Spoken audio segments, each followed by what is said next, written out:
So in the mail today, we've got, let's see, this is a bilge pump. I had that spare battery in the front, so I wanted to attach an extra bilge pump to it so I'd just be ready to go in case I need to pump something. And this one didn't include a note who it's from, but thank you very much for this bilge pump. Here we've got, I think this is a hose that goes along with it. So I'll just kind of like have that tucked away with a way to hook it up quickly. Got Larry helping to assemble the berth over here. So this one actually has a slide out, so it's a little more complicated. It's just got two pieces, but I think that should go together. Oh, perfect. Like it was made for. And while Larry's doing that, I'm going to try to figure out where the heck these stanchion bases go. I think they went inside the track, so I'll probably mount them in here. And then also, I need to figure out where they go this way. I really wish I took some better documentation before I took it apart, but I'll figure it out. I could see the holes like when I originally took them off, and I was thinking, oh, I'll just put them in the same place, but of course, after I painted over them, all my holes went away. So I think I'm happy with the position of those, and they look pretty symmetrical. Just kind of eyeballing it. I'm gonna go down below and make sure they're not on any bulkheads. So I ended up getting them almost right in the same spot as the holes. Maybe I'll just move it over a hair.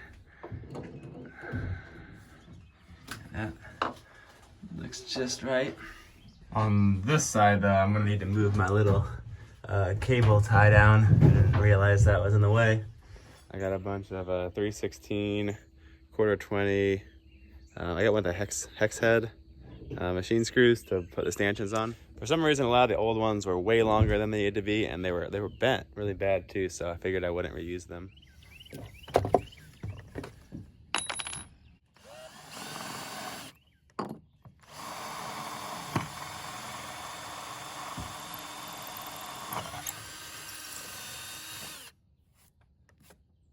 As I was drilling the holes for the stanchion, I noticed the outboard holes were into solid fiberglass, but the inboard ones went into some wooden core, so I needed to drill those oversized and fill them in with some epoxy.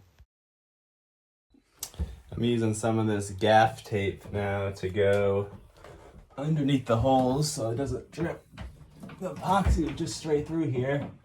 It is always kind of hard to get a good seal. So what I'll do is I'll attach this, and then I'll also put like a bin, like a plastic bin to catch all the drifts that get through. You can also fill the holes up with this butyl tape. That seems to work pretty good sometimes, but sometimes it will just pop off and you have to have the surface really clean for it to stick. The gaff tape is good stuff. It's basically as sticky or stickier than duct tape, but it's just like even tougher. Important hose, this is the water inlet, and it was looking very rough. So we got to replace that thing.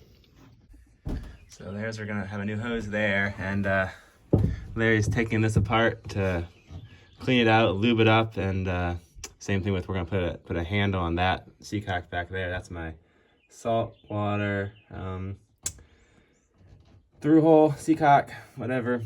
So these, I mean, they may be a little green, but they're not leaking too bad. No need to pull them out. Those bronze. The nice thing about those cone-shaped seacocks is you can just take them apart, service them, put them back together. They leak a little, tighten them up a little bit, and they'll last forever because you can adjust them. The ball ones, eventually they can wear out.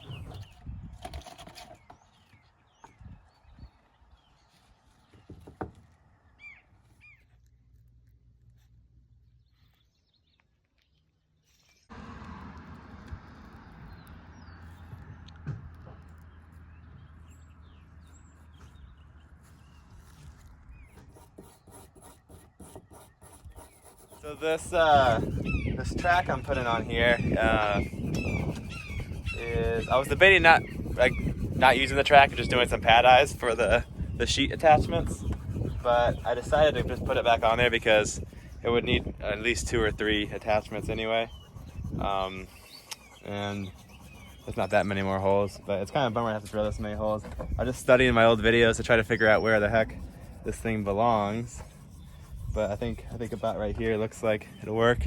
You have to kind of screw it in one at a time and bend it as you go. And it will be a real fun adventure to try to go back under and attach all the screws, but let's get at it. That's the first hole. Gotta clean out the rest of these holes too.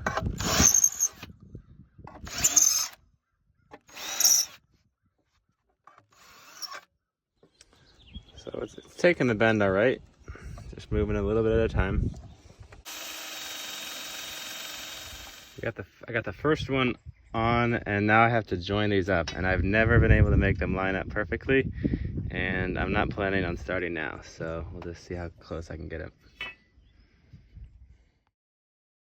I drilled all the holes. I ended up having to remove all the screws again to put the sealant on, and I found I kind of have to do it as two operations like this usually, because drilling the holes tends to kind of mess up the sealant if I just try to do it all at once. There's my 24 new holes.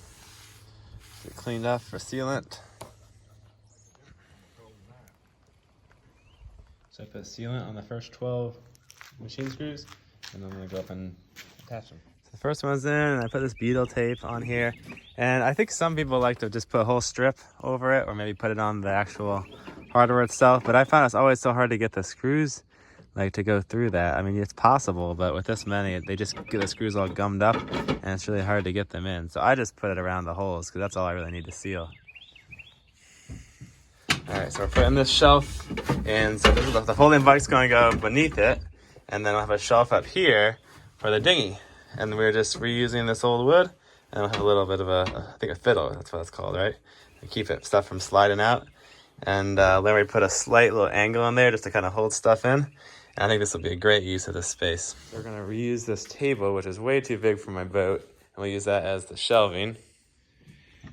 So now I just need to put the screws, the bolts on from underneath, and I had this line up pretty good before I put on sealant, and then I took it off to put the sealant in there, and now it doesn't line up very good at all. But I don't think it'll be a huge deal, because I'll just have, there's one car that kind of slides around up here usually, and then the other one just kind of sits back here, so it doesn't really need to slide across there that often. But I'll try to do better on the next side.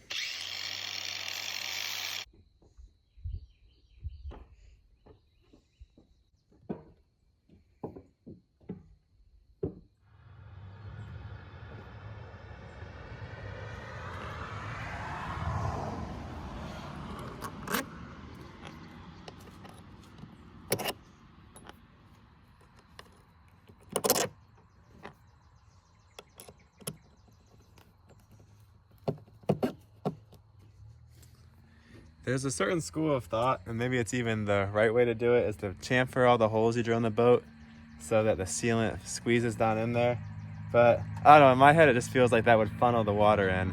And I know the sealant's supposed to be in there, but I don't know if I buy it. So I just drill my holes with no chamfer. Makes it easier too.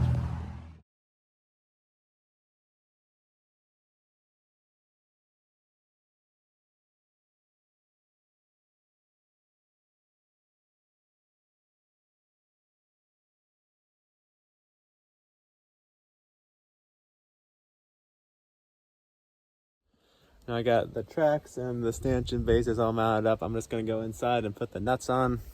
I ran out of washers to finish the job, but I'll go get them tomorrow, and we'll finish the job then. Tomorrow I'm gonna go sailing and pick up more supplies to finish the roof. Didn't have quite enough plywood, and I need a few other little things. So I'll probably skip a day for the daily vlog just because not much is gonna happen. There's a bunch of new patrons I've noticed. So welcome, thank you for your support, everybody. It really helps. Maybe it was because of daily vlogs. I am going to be posting them on the main YouTube channel shortly. I didn't want to think it was completely exclusive. I tried to post videos on Patreon a few days before, and without the ads, just to give you some, show my appreciation for your support. And so thanks everybody for watching. I'll see you guys next time.